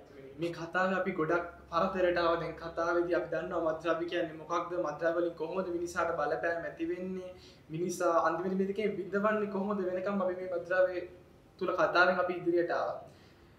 එතකොට වෛද්‍යතුමනි මේකේ අවසාන වශයෙන් මේ මත්ද්‍රව්‍ය කියන දේත් එක්කලා මේ මත්ද්‍රව්‍ය භාවිතයත් එක්කලා අද වෙද්දී තරුණ පරපුර ආඝාතයට යන බව නම් අපිට අනිවාර්යෙන් නොරහසක් ඒක පේන්න තියෙනවා. මේ මත්ද්‍රව්‍ය කියන එක සමාජයෙන් තුරන් කරන්න, මේ මත්ද්‍රව්‍ය කියන එක මේ සමාජයෙන් තුරන් කරන්න, ඒ වගේම මේ වෙනකොට මත්ද්‍රව්‍ය වලට ඇබ්බැහි වෙලා ඉන්න පුද්ගලයන් මෙන් මුදව ගන්න අපිට මොකද කරන්න පුළුවන්? ඔව් හොඳ ප්‍රශ්නයක්. ප්‍රශ්නය හොඳ වුණාට පිළිතුරට ප්‍රශ්නයක් තියෙනවා. පිළිතුරත් ප්‍රශ්නයක්. හොඳද? ඒකයි ප්‍රශ්නේ තියෙන්නේ. මේක දැන් අපි ඉස්සෙල්ලා කිව්වා වගේම මේක ඇත්තට ලෝකයේ මත්ද්‍රව්‍ය අද තියෙන ඉතිහාසයක් නෙමෙයි මත්ද්‍රව්‍ය තියෙන්නේ. අපි ගත්තොත් අපිට ඒ ඉතිහාසයේ තියෙන කතා තුළ පවා හැම අවස්ථාවකම මොනවා හෝ මත්ද්‍රව්‍ය තිබිලා තියෙනවා යම්කිසි ආකාරී ඉතිහාස කතාවක. එතකොට අපිට මත්ද්‍රව්‍ය නවත්වාගෙන තරුණ පරපුර පමණක් නෙවෙයි ඇත්තටම සමස්ත සමාජයේම අපිට පේන්නේ නැතුණාට අපි දැන් අද එන්නේ අපේ කාන්තා පරපුර අපේ පාසල් වල ඉන්න ගෑනු ළමයි මත්ද්‍රව්‍ය භාවිතයට ගොඩක් පෙළඹලා තියෙනවා. ඒක පේන්නේ නැහැ. පේන්නේ නැත්තේ කවුරු ප්‍රසිද්ධිය කියන්නේ නැත්නම් නමුත් අපේ සායන වලට වැඩි හරියක් කියනවා කාන්තා. පොඩි ළමයි ගෑනු ළමයි අවුරුදු 15 16 13 ඉඳලා ගෑනු ළමයි සහභාගී වෙන මේක රටක් හැටියට හරි සෝචනීයයි. අපි උත්සාහ කරන්නේ දැන් මත්ද්‍රව්‍ය 100%ක්ම නැවතීම කෙසේ වෙතත් මේක යම් පාලනයකට නතර කර ගැනීමට. මේ පාලනයක නතර කර ගැනීමට නම් ඔක්කොම පැත්තක දාලා පුදුල මිනිසා වශයෙන් අපිට දැන් මේ නීතියට ඇඟිලි දික් කරන්න, දේශපාලඥයට ඇඟිලි දික් කරන්න, නැත්නම් රාජ්‍ය ආයතන වලට, නැත්නම් පොලිසියට, නැත්නම් බන්ධනාගාර වලට මේකට ඇඟිලි දික් කරගෙන හිටියා කියලා මේ ප්‍රශ්නේ විසඳෙන්නේ නැහැ. අපිට කරන්න පුළුවන් නම් පුළුවන් දේ තමයි අපි පුදුල මිනිසා වශයෙන් තනියෙන් මත්ද්‍රව්‍ය කවදාකවත් මගේ ජීවිතයට ගන්නෙ නැහැ කියන හොඳ පෞරුෂයක් ගොඩනගා ගන්න පුළුවන් නම් ඒක ගොඩනගා ගන්න ටිකක් අමාරුයි. ප්‍රතිපත්තිගරුක මිනිහෙක් වෙන්න ඕන. ප්‍රතිපත්තිගරුක මිනිහෙක් නම් මට ප්‍රතිපත්තියක් තියෙනවා. මම ආවේ මෙහි නෙමෙයි. මම ඇවිල්ලා කොළඹ ජීවත් වෙනවා. මම අවුරුදු 16ක් කොළඹ. මගේ ප්‍රතිපත්තියක් තියෙනවා. කවදාකවත් මම ගන්නෙ නැහැ. මම කැමති නැති දෙයක්. බවන්ත මම ඔයාට දරුවෙක් ළමයි දෙන්නෙක් ඉන්න ගෑනු ළමයෙක් විවාහ වෙන්න කතා කරනවා. ඔයා කැමතිද බවන්ත? කැමති නෑ. ඇයි ඊ කැමති නැත්තේ? බාර ගන්න බෑ. එතකොට ඔයා කැමති නැති දේ ඔයා ප්‍රතික්ෂේප කරන්න, රිජෙක්ට් කරන්න ඔයාට පෞරුෂයක් තිබුණා. ඇයි මේ මත්ද්‍රව්‍යයට විතරක් එහෙම පෞරුෂය නැත්තේ? මම කැමති පාසල් දරුවෝ ළමයින්ට ගොඩක් පාසල් නෙමෙයි තරුණයන්ට ගොඩක් තියෙන්නේ මේ හරි නෑ එහෙම කියන එක. එහෙම නෙමෙයි. අපි කැමති නැත්නම් මම කැමති නැති දේ ප්‍රතික්ෂේප කරන්න මට හැකියාව තියෙනවා. ඒක තමයි මම පෞරුෂය කියන්නේ. මම එහෙම නැත්නම් අරයාගේ හිත සෞත්තුවේ, මෙයාගේ හිත සෞත්තුවේ, මෙයාගේ හිත සෞත්තුවේ, ඒ කාගේවත් හිත සෞත්තුවේ මට අදාළ නැහැ. මට මේක ගැලපෙන්නේ නැත්නම් I am sorry. මට එපා. ඔන්න ඕක හැම කෙනෙකුටම කියන්න පුළුවන් I am sorry මට එපා කියලා එතනින් අයින් වෙන්න පුළුවන් එකක් තියෙනවා නම් මේක තමයි පෞරුෂය.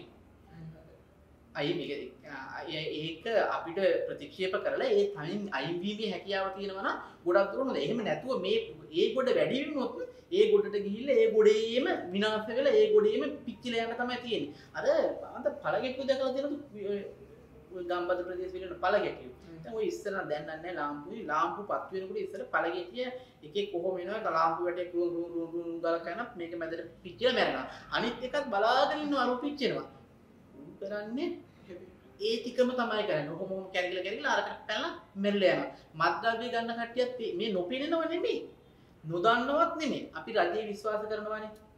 සිගරට් පෙට්ටිය ගහලා තියෙන දුම්බීම හෘදයාබාධ ඇති කරලා රජයේ පණිවිඩයයි.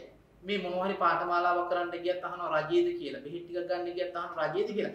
රජයේ පණිවිඩයක් දීලා තියෙනවා. දුම්බීම ශරීරයේ හෘදයාබාධ ඇති කරලා රජයේ පණිවිඩයයි. එහෙම ගහලා තිබිලත් පාවිච්චි කරනවා නම් ආය අමුතු කියන්නේ ඒ නිසා පුජ්‍යල මිනිසා වශයෙන් හැම කෙනෙකුටම හැදෙන්න පුළුවන් නම් අපි මේ සමාජයේ මද්ද්‍රව්‍ය කියලා මෙන්න මේ වගේ පිරිසක් අපිට කොච්චර දේවල් කිව්වත් කොච්චර හොඳයි කිව්වත් අපි මේක ගන්නෙ නෑ. මට මේක ප්‍රතික්ෂේප කිරීමේ හැකියාව තියෙනවා කියලා ආත්ම විශ්වාසයක් තියෙනවා නම් ඒ අම්මට ඒ තාත්තට බය නැතුව ඒ ළමයා ඕන තැනකට යවන්න පුළුවන්. කිසි ප්‍රශ්නයක් නැහැ. ඒ අම්මට ඒ තාත්තට බය නැතුව S2 වහගෙන මැරෙන්න පුළුවන්.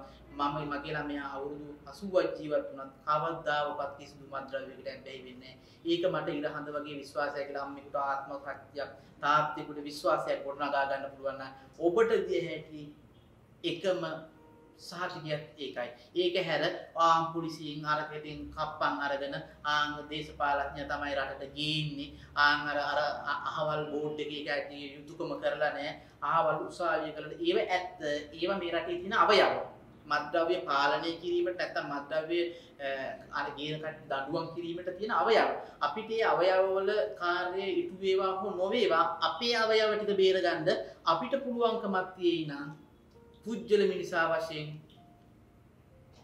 ආත්ම විශ්වාසයක් පෞරුෂයක් ගොඩනගා ගන්න පුළුවන් නම් මං කවදාකවත් මැරෙන්නේ මද්ද්‍රව්‍ය වින්දි මම අම්මගේ කිරි බීලා ඉපදිච්ච කෙනෙක් මම කුඩු ගංජා හෙරොයින් බීලා කවදාකවත් මැරෙන්නේ නැහැ කියලා ඒත් හත්කේ ඔබට තබා ගන්න පුළුවන් නම් මේ ලෝකයේ ඕන තැනක ඔබට බය නැතුව ජීවත් වෙන්න පුළුවන් කිසිම ප්‍රශ්නයක් නැහැ. ඒකට මට හොඳටම කියන්න පුළුවන් මගේ ජීවිතෙත් එක්ක ගත්තොත් මට ඒක විශ්වාසයි. ඒක නිසා හැම කෙනෙකුට මේ වගේ ආත්ම විශ්වාසයක් ගොඩනගා ගන්න පුළුවන් නම් බවන්ත මේක ලොකු ප්‍රශ්නයක්. මේ විසඳුම් හොයන්න මේ අඬාගෙන මේ අපි කෑ ගහගෙන විසඳුම් හොයන්න ඕන ප්‍රශ්නයක් නෙවෙයි.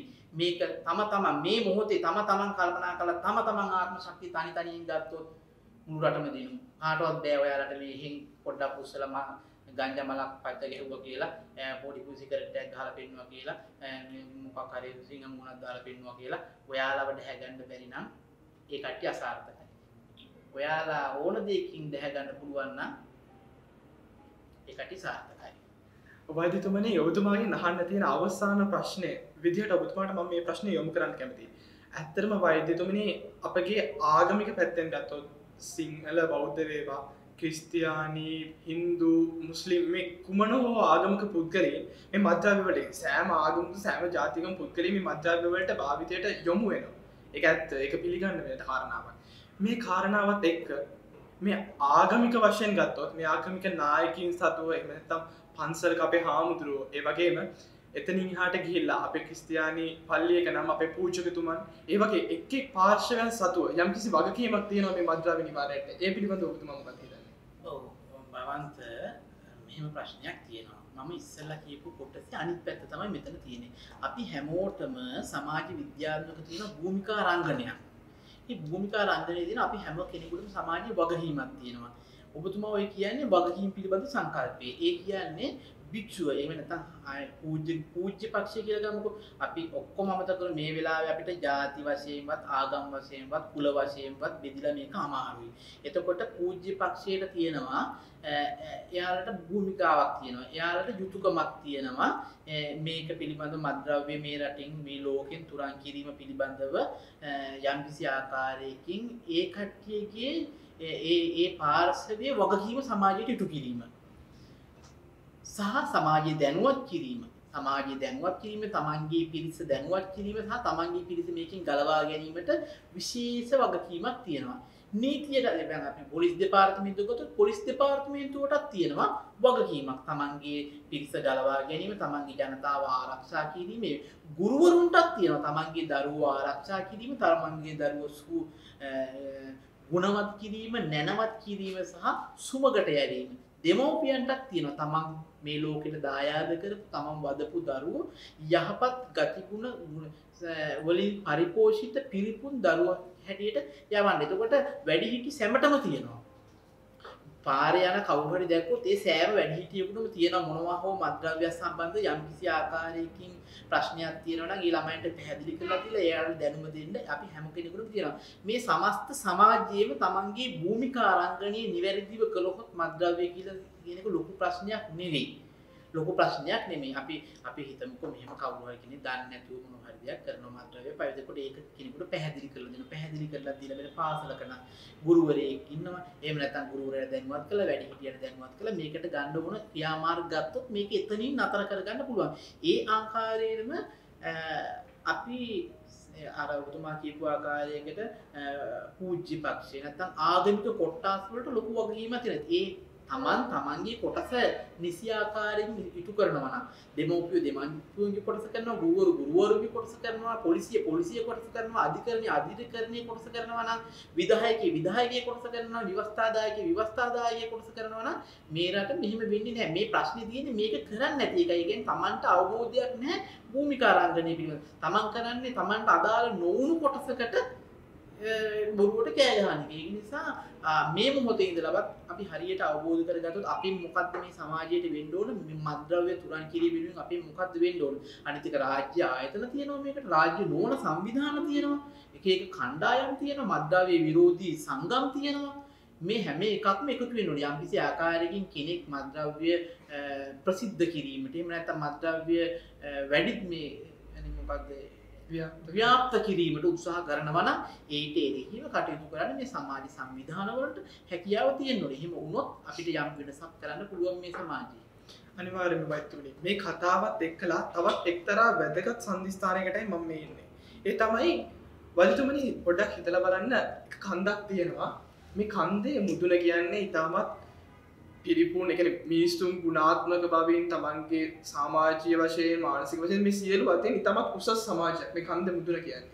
මේ කන්දේ පල්ලෙහා කියන්නේ ඊට අන්ත වශයෙන්ම ප්‍රතිවිරුද්ධ පැත්තක්. මේ කන්දේ පල්ලෙහා කියන්නේ සමාජය පිරිහිලා ගිහිල්ලා මිනිසුන්ගේ ජීවිතේ අම්මේ මිනිසු ඝාතනය වෙන තැනක් මිනිසුන්ගේ ජීවිතේ පිරිහිලාම ගිය තැනක්. මේ සමාජයේ පිරිහීම තමයි මේ කන්දේ පල්ලෙහා කියන්නේ. වෛද්‍යතුමනි මේ සමාජය කියන වාහනේ මේ කන්ද උඩින් ඉඳන් පල්ලෙහාට එද්දි මේ වර්තමානයත් එක්කලා මේ සමාජය කියන වාහනේ මේ කන්දේ උඩින් ඉඳන් පල්ලෙහාට එනවා. ඒ කියන්නේ පිරිහීමටයි මේ වාහනේ එන්නේ. එතෙන්දී මේ නීතිය කියන දේ ඇවිල්ලා එක්තරා බැම්මක් බැඳලා මේ වාහනේ නවත්තනවා. එක්තරා ගලක් තියලා මේ වාහනේ නවත්තනවා. මේ වාහනේ ගමන් මග මැදදී හරස් වෙනවා. ඒ හරස් වීමත් එක්කලා වෛද්‍යතුමනි මේ පිරිහීමෙන් ආපු සමාජය එක්තරා තැනක නැවතිලා ඒ තැනදී ඒ තත්ත්වයේ මේ සමාජය පවතිනවා. ඒ පවතීමත් එක්කලා ඒ සමාජය නැවත ගොඩනගීමට අවශ්‍යයි. අර හොඳ තැනට ගෙනියන්න ඕනේ. ඒ ගෙනියන්න නම් අනිවාර්යෙන්ම කියන්නේ මේ මං කිය මත්ද්‍රව්‍ය භාවිතය අතින් ගත්තොත් මේ සමාජය අර තිබ්බ තැනට ගෙනියන්න නම් අනිවාර්යෙන්ම අපි කිව්වොත් ආගමික වශයෙන් වේවා ඒ වගේම වෛද්‍ය විද්‍යාත්මකව මේකට ප්‍රතිකාර අත්‍යවශ්‍යම දෙයක්. අවසාන වශයෙන් වෛද්‍ය විද්‍යාත්මකව ඔබතුමාගේ වෛද්‍ය විද්‍යාත්මක දැනුමට අනුව මේ වාගිට වැටලා තියෙන සමාජය මේ වාගිට වැටලා තියෙන මේ වාහනය නැවත ගොඩ ගන්න මොකක්ද වෙන්නේ? ඔව් මම හැම වෙලාවෙම මම මගේ භූමිකාව කියනවා. එතකොට අපි මෙහෙම දැන් සමාජයේ මත්ද්‍රව්‍ය භාවිතා කරන කට්ටිය අනිකුත් සමාජයේ හැම දෙයකටම මම අර ඉස්සෙල්ලා කිව්වා වගේ පොතක් අරන් දෙන්න ළමයෙකුට පොතක් අරන් දෙන්න ළමයෙකුට මහන කෑල්ලක් අරන් දෙන්න ලෝක තාත්තලා හරි මෙහෙම කිව්වොත් එනවා මේ ඔයා කිව්වේ කන්දේ කතාව කියනකොට 3 wheeler එකක යනකොට මම පොඩි පල්ලමක් දැක්කත් ඒකේ පොඩ්ඩක් නියුට්‍රල් පාරක් අහලා තෙල් ටික ඉතුරු කර ගන්නවා. හොඳට බලන්න තෙල් ටික ඉතුරු කර ගන්නවා. අර මොනවා හරි කෑවත් ඒ කට්ටේ ඇතුලේ ඒක හිර වෙලා තිබ්බත් දතත් ඒකක් ආයෙ දත දාලා මේ දිව දාලා ඒකත් අරගෙන ඒක විසි කරන්නේ ඒක එළියට ඒ තරම් මිනිස්සු ලෝභයි. ඒ තරම් ලෝභ මිනිස්සු හැන්දෑවට කසිපු ටිකක් නැත්තම් අරක්කු ටිකක් ගංජා ටිකක් මේකක් වෙනුවෙන් අර දවසම දාඩිය දාගෙන හම්බ කරපු මුදල වියදම් කරන. එහෙම හම්බ කරපු මුදල වියදම් කරලා ඔබතුමා ඔය කියන ආකාරයට පත්වෙච්ච ඕනෑම පුද්ගලයෙකුට අපිට පුළුවන් වෛද්‍ය විද්‍යාත්මක සහ මනෝවිද්‍යාත්මකව මේ කට්ටිය සුමකට ගන්න. යහපත් තත්ත්වෙට ගන්න. ඒකට අපිට අවශ්‍ය වෛද්‍ය ප්‍රතිකාර තියෙනවා. අපි අවුරුදු 20ක් මේ රටේ පරණ මේ රටේ පරිණත සහ මේ රටේ වැඩ කරපු ආයතනයක්. ඒතකොට මේ කාල පුරාවටම විශාල වශයෙන් අපි රෝගීන් සංඛ්‍යාව මේ රටින් අයින් මේ මත්ද්‍රව්‍යයෙන් ගලවාගෙන තියෙනවා. ඒ වගේම තමයි පාසල්, පල්ලි, පොලිසි බන්ධනාගාර මේව උපයෝගී කරගෙන මතින්තොර දේශයක් කියන ව්‍යාපෘතිය සමාජයේ විශාල වශයෙන් දැනුවත් කිරීම.